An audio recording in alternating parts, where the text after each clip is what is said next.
रवि की शादी के बाद रवि के पास कुछ नहीं था। रेहाना, तुमने मुझसे शादी करके एहसान किया है। मुझसे ज्यादा तो तुम कमाती हो। अरे तो क्या हुआ, एक दिन आएगा रवि कि तुम खूब पैसा कमाओगे। मुझे तुम पर पूरा विश्वास है। रवि और रेहाना खुद को स्टैंड करने के लिए पूरी मेहनत करती। रेहाना, मैं नौकरी नहीं करना चाहता हूँ।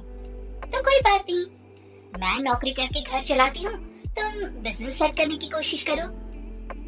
एक दिन।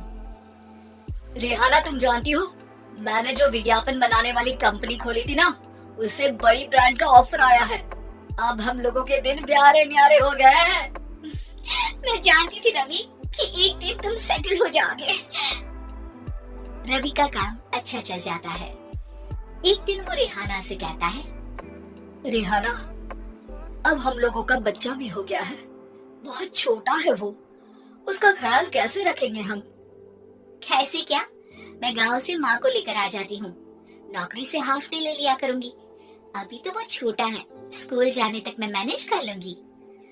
देखो रेहाना, मैं अब अच्छा कमा रहा हूँ। तुमको नौकरी करके परेशान होने की कोई जरूरत नहीं है। अरे कैसी बात कर रहे हैं, मैं अपनी लगी लगाई नौकरी कैसे छोड़ दूं?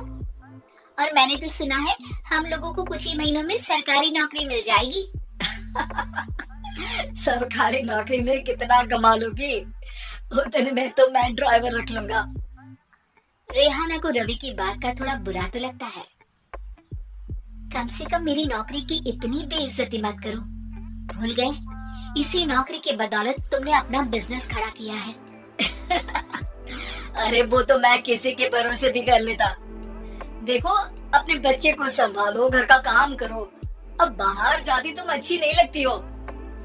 रेहाना रवि के कहने पर नौकरी तो छोड़ देती है, लेकिन अब बड़े से घर में उसकी कीमत किसी नौकर से कम नहीं होती। एक दिन रवि का दोस्त आता है। भाभी, हम लोग तो आपको तब से जानते हैं जब से आप लोग शादी होकर इस शहर में आए थे। आपकी बदौलत ये सारा बिजनेस खड़ा हुआ है। ये किस्मत तो आप ही की है भाभी। हाँ हाँ भाई, हमारी मेहनत तो कुछ है ही नहीं। अरे होगी, लेकिन भाभी की किस्मत के आगे कुछ नहीं। दोस्त वहाँ से चला जाता है, लेकिन रवि का गुस्सा 7वें आसमान में होता है। देखा कैसे बोल रहा था? अरे बिल्कुल अच्छा आदमी नहीं है ये। कैसी बात कर रहे हैं आप? प्रशांत भैया तो बहुत अच्छे इंसान है रवि।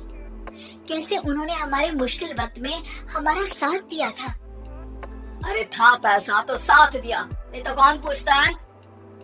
रवि का व्यवहार पैसा आते ही अलग हो गया। वो बंदे को बंदा नहीं समझता।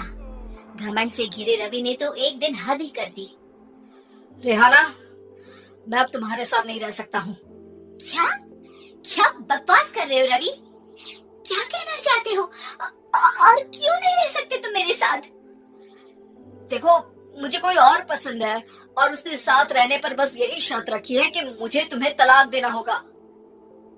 रेहाना, जो कि एक स्वावलंबी महिला थी, उसने बिना देर किए रवि को कह दिया, कोई इश्यू नहीं, मुझे पैकिंग में 4 दिन का वक्त लगेगा, लेकिन तब तक मैं तुम्हारे साथ नहीं रहूंगी। 4 दिन के लिए तुम कहीं और शिफ्ट हो जाओ, मैं घर से निकलूंगी तो बता दूंगी। रवि घर छोड़कर चला जाता है। रेहाना को दुख होता है, वो रोती है, लेकिन व्यवहार से स्ट्रॉन्ग रेहाना को पति के वापस आने का और उसे सबक सिखाने का पूरा भरोसा था। फिर एक दिन, अरे शुशिका, कब शादी करोगी तुम मुझसे? यार मैंने तो सोचा था तुम शादी से पहले मुझे विदेश लेकर जाओगी, महंगी कार दिलाओगे। अरे सब दिला दूंगा, लेकिन पहले मुझसे शादी तो कर लो। हाँ हाँ, क्यों नहीं। मैं कुछ दिनों के लिए अपने मम्मी पापा के पास जा रही हूँ और लोगों से अपनी शादी की बात करूंगी। अरे शुशिका, कैसे रहूंगा मैं तुम्हारे बिना? अब तो शादी ही होने वाली है हम लोगों की। शुशिका रवि को छोड़कर चली जाती है। रवि घर आता है, जहाँ रेहाना को ना पाकर उसे सब अजीब लगता है। घर तो रेहाना के बिना कुछ नहीं है, बच्चे की याद भी आ रही है। चलो एक वीडियो कॉल कर लेता हूँ। रवि रेहाना को वीडियो कॉल करता है, लेकिन रेहाना फोन नहीं उठाती। रात को सोते वक्त मन कर रहा है मुन्ने को गले लगा लूं। चलो कोई ना, शुशिका से शादी के बाद मेरे और भी बच्चे होंगे। अगले दिन रवि ऑफिस जाता है जहाँ टीना खड़ी होती है। सर, आपने अपने नए ऐड के लिए मॉडल की रिक्वायरमेंट डाली थी ना, मैं उसी के लिए आई हूँ। रवि टीना को देखकर खुश हो जाता है। अब शादी हो गई है तुम्हारी? नहीं सर, बस अच्छा सा हैंडसम और अमीर लड़का देख रहे हैं मेरे मम्मी पापा। रवि के दिमाग से तो टीना को देखकर शुशिका का ख्याल भी खत्म हो जाता है। अरे यार, ये लड़की मिल जाए कितनी सुंदर है। शुशिका तो इसके आगे कुछ नहीं है। क्या तुम्हें ऐसा नहीं लगता कि मुझसे मिलकर तुम्हारी ये खोज खत्म हो गई है? आप तो 2 बच्चों के पापा लग रहे हैं। अरे नहीं नहीं, मेरी शादी तो हुई थी, लेकिन बीवी को किसी और से प्यार था, मुझे छोड़कर चली गई। खैर, टीना की दोस्ती रवि से हो जाती है, लेकिन 1 महीने बाद शुशिका रवि के पास वापस आती है। मेरे मम्मी पापा तुमसे मिलना चाहते हैं, लेकिन उन लोगों को ये मत बताना कि तुम पहले से शादीशुदा हो, और हाँ, शादी से पहले अपनी सारी प्रॉपर्टी तुमको मेरे नाम करनी होगी। अरे पागल, अब मैं तुमसे शादी ही नहीं करना चाहता। भला ऐसी लालची औरत से कौन शादी करेगा? तभी वहाँ टीना आ जाती है। रवि, ये पागल सी औरत कौन है? देखो, तुमने ही कह दिया ना पागल, तो पागल ही है। पता नहीं कौन है, कह रही है शादी कर लो, लेकिन शादी से पहले अपनी सारी प्रॉपर्टी मेरे नाम कर दो। बोल तो सही रही है। वैसे तुम जानते हो, मेरी एक सहेली है, उसके पति ने उसे पैसा आते ही छोड़ दिया, जबकि उसको खड़ा करने वाली ही मेरी सहेली थी। और मुझे भी भरोसा नहीं है। अगर मैं भी तुमसे शादी करूंगी तो तभी जब तुम मेरे नाम अपनी सारी प्रॉपर्टी कर दोगी। अरे हाँ, क्यों नहीं, बिल्कुल कर दूंगा। रवि और टीना की शादी की तारीख तय हो जाती है।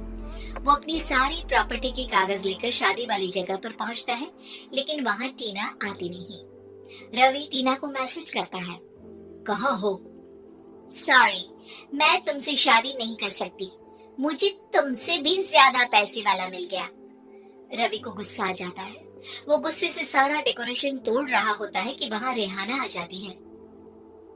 सर, क्या हो गया? क्या डेकोरेशन पसंद नहीं आई आपको? तुम यहाँ क्या कर रही हो?